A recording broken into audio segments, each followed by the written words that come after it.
আজকালকার বাচ্চাগুলো জানা দরকার একান্ত, মানে এই আজকের দিনটা আমরা কিতা লাগি পালন করি। আর আজকে আমাদের অসমের 11 জন আমরা বাংলা ভাষার জন্য শহীদ হয়েছেন। এই দিনে 11 জন শহীদ হয়েছিলেন। কিসের জন্য শহীদ হয়েছিলেন? ভাষার জন্য। আমার বরাকবাসীর বাকি জনসাধারণকে বলবো যাতে সবাই বাংলা ভাষাকে আরো এগিয়ে নিয়ে 1961 সালের 19শে মে যে কি কি ঘটনা ঘটেছিল তাও আমাদের জানার প্রয়োজন আছে। তোমার নাম কি? ওয়াইদে বেগম লস্কর। আজকের এই দিনটা কিসের জন্য? নমস্কার, আমি শম্পা দাস। আজ আমি দাঁড়িয়ে আছি জয়পুর বাস স্ট্যান্ডের শহীদ বেদির সামনে। আজ 19শে মে। আজকের এই দিনটা যতটা আবেগের ততটাই আত্মত্যাগের দিন। আজকের এই দিনে যে আমরা বাংলা ভাষায় কথা বলতে পারছি তার পেছনে রয়েছেন 11 জন বাংলা শহীদদের আত্মবলিদান এবং রক্তমাখা আত্মত্যাগ। গভীর শ্রদ্ধার সঙ্গে স্মরণ করছি সেই সকল ভাষা শহীদদের যাদের আত্মত্যাগ আজ আমাদের বাংলা ভাষাকে বাংলা ভাষার অস্তিত্বকে বাঁচিয়ে রেখেছে। নদীর পারে কান্দে বাতাস। তোমার নাম কি? দীপিকা দাস। আজকের এই র্যালিটা কিসের জন্য বলতে পারবে? শহীদ দিবসের জন্য। আচ্ছা, এই শহীদ দিবসে কি হয়েছিল জানো? শহীদ দিবসে 11 জন মানুষকে গুলি করা হয়েছিল। কিসের জন্য গুলি করা হয়েছিল? তারা নিজের মাতৃভাষার জন্য। স্যার, আজকের এই দিনটির জন্য আপনি কি বলতে চান? এটা আমাদের একটা ভাষা শহীদ দিবস না, আমাদের নিজের ভাষার জন্য আমরা মানে যারা শহীদ হয়েছেন ওর জন্য আমরা একটা কি সংবর্ধনা জানাচ্ছি। ওরা একটা আমাদের ভাষার জন্য নিজের প্রাণ দিয়েছেন, এর জন্য আমরা ওনার মানে সাপোর্টে জাস্ট একটা জানাচ্ছি। আর আমরা সবাই সবার যে ভাষা আছে ভাষাকে রেসপেক্ট করা দরকার, ঠিক না? ধন্যবাদ আপনাকে, ধন্যবাদ। 19শে মের গল্প আজও ভাসেনি রে, মায়ের ভাষার লাগি দিলা বুকে। আজকের এই দিনটা কিসের জন্য? আজকে আজকে কি? আজকে কি জানি না। এর প্রাণ শহীদদের ত্যাগে ভাই। তোমার নাম কি? রিপর্ণা দেব। তোমার নাম কি? আমার নাম সুরজিৎ দাস। আজকের এই দিনটা কিসের জন্য? আজকে আমাদের অসমের 11 জন আমরা বাংলা ভাষার জন্য শহীদ হয়েছেন। সেই জন্য আজকে শহীদ হয়েছেন, গুলি কে তারা শহীদ হয়েছে, এই জন্য আজকের দিনটা বানানো হয়। আজকের দিনটি নিয়ে আপনি কি বলতে চান? আজকের দিন আমাদের বরাকবাসীর জন্য খুবই ঐতিহ্যপূর্ণ দিন। এই দিনটি কোনো দিনও ভোলার নয়, এটা চিরস্মরণীয় দিন। আজকের যে দিনে আমরা আমাদের বাংলা ভাষায় আমরা কথা বলতে পারছি, পড়াশোনা করতে পারছি। এই 11 জন যে আমরা বাংলা ভাষার জন্য শহীদ হয়েছিলেন তাদের এই আত্মবলিদানের জন্যই আমরা করতে পারছি। তো তাই এই দিনটি আমাদের জন্য চিরস্মরণীয় এবং এই দিনটিকে মনে রাখার প্রয়োজন আছে।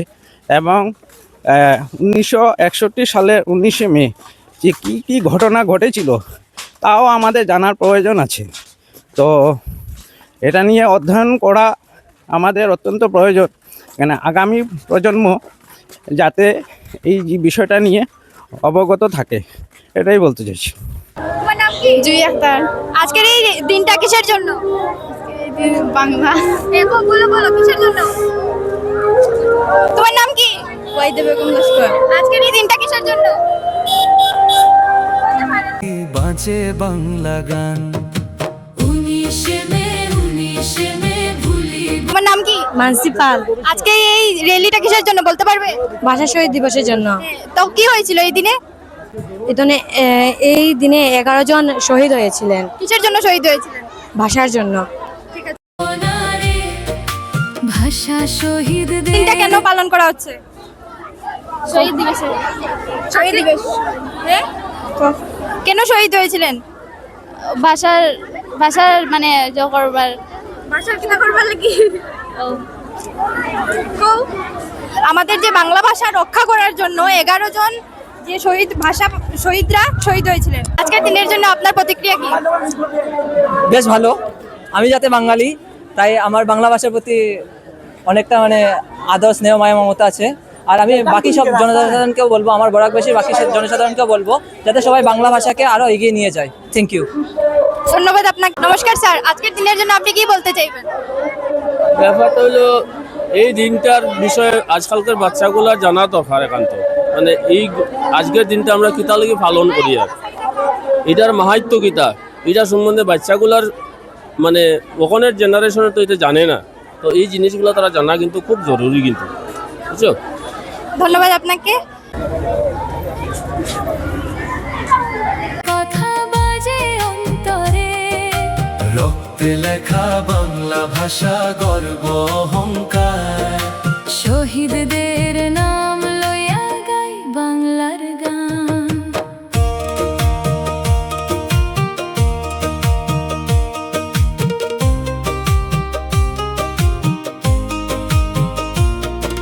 স্টেশনের ওই পথে বইছিল রক্তধারা, বাংলা ভাষার লাগি সবাই হইল আত্মহারা।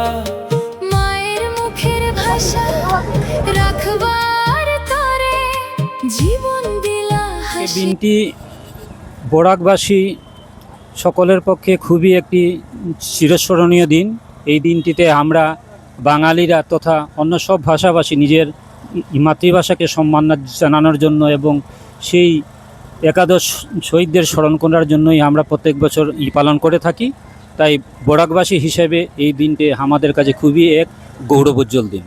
আমি এটাই বলবো যে আমরা বাঙালি, আমাদের ভাষা মাতৃভাষা যে বাংলা, তাকে রক্ষা করা, যে আমাদের বীর পুরুষরা যেভাবে শহীদ হয়ে আজকে এই ভাষাটাকে জিয়ে রেখেছেন, আমরা সকলে মিলেমিশে এই ভাষাটাকে যাতে আমরা তার অস্তিত্ব রক্ষা করতে পারি এবং সকল মাতৃভাষাকে আমরা সম্মান জানাতে হবে, কেননা মাতৃভাষা মাতৃদুগ্ধ সমতুল্য।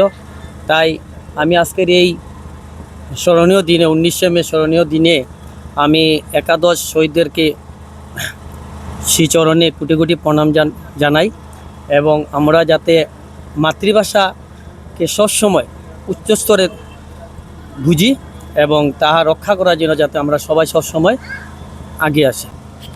আজকে এই একাদশ শহীদ 1961 সালে যে তরতাজা 11 জন শহীদ হয়েছিল, তার মধ্যে আমাদের জয়পুরেরও একজন বিশিষ্ট সমাজসেবী কেতকীজনদের নাম না নিয়ে পারছি না।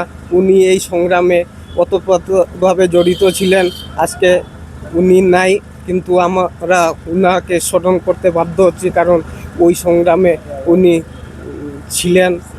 এবং এই যে 11 জন তরতাজা বাংলা ভাষার শহীদের জন্য নিজের জীবন বলিদান দিয়েছে, তাদের নিকট কোটি কোটি প্রণাম জানিয়ে আমি এখানেই শেষ করছি। দেখুন, আমরা জানি যে ভাষা আন্দোলনে 11 জন শহীদ হয়েছেন, তৎসঙ্গে শ্রীভূমির, যেটা আজকের দিনে নতুনভাবে শ্রীভূমি, কিন্তু পুরনো যেটা করিমগঞ্জ, আরও 2 জন শহীদ হয়েছিলেন ভাষার জন্য, জগন এবং যিশু। আজকের দিনে 11 জনের সাথে সাথে ওনাদেরকেও আমি ওনাদেরকে শ্রদ্ধা নিবেদন করি। তৎসঙ্গে এটুকুই বলবো যে 11 জন শিলচর রেল স্টেশন চত্বরে যে পুলিশের গুলি খেয়েছিলেন, তারপর মানে ওনারা শহীদ হন ভাষার রক্ষাতে। এই যে হিন্দু বাঙালি যারা আছেন, ওনারা কিন্তু হিন্দু বাঙালি যে বাংলা ভাষা আন্দোলন বলেনি, যাতে ভাষা আন্দোলন, মানে আমরা হিন্দু বাঙালিদের বুকের পাটা এত বড় আছে যা 11 জনের হিন্দু বাঙালি, এবং 11 জনের হিন্দু বাঙালি থাকার পরও আমরা যাতে বাংলা ভাষা আন্দোলন বলেনি, যাতে আমরা সবাই, আমরা বিভিন্ন ভাষাভাষীর মানুষ যাতে একটা বিশেষ কোনো ভাষার আগ্রাসন যাতে আমাদেরকে গ্রাস করতে না পারে, তার জন্য 11 জন নিজের প্রাণ বলিদান দিয়েছেন। এবং আজকের দিনে আমি ভগবানের নিকট প্রার্থনা করব যাতে ওনাদের আত্মার সদ্গতি হয়, এবং যে এই হিন্দু বাঙালিরা যাতে কারো ঘরে ডি ভোটারে যাতে কোনো নোটিশ না যায়, এবং যাতে কাউকে ডিটেনশন ক্যাম্পে যাতে মরতে না হয়, এই প্রার্থনা রাখবো। এবং শিলচর যে রেল স্টেশনের নাম যে পরিবর্তন নিয়ে যেটা চলছে ভাষা শহীদ স্টেশন, তা যাতে সরকার খুব শীঘ্রই করে, এই আশা রাখবো। 19শে মে ভুলিব না রে ভাষা শহীদদের। 19শে মে দিনটি শুধু একটি সাধারণ দিন নয়, এই দিনে বলিদান দেওয়া সেই মহাপুরুষদের শ্রদ্ধা জানিয়ে আজকের এই বিশেষ পর্ব এখানেই সমাপ্ত করছি। ভালো থাকবেন, সুস্থ থাকবেন, দেখা হচ্ছে পরবর্তী ভিডিওতে।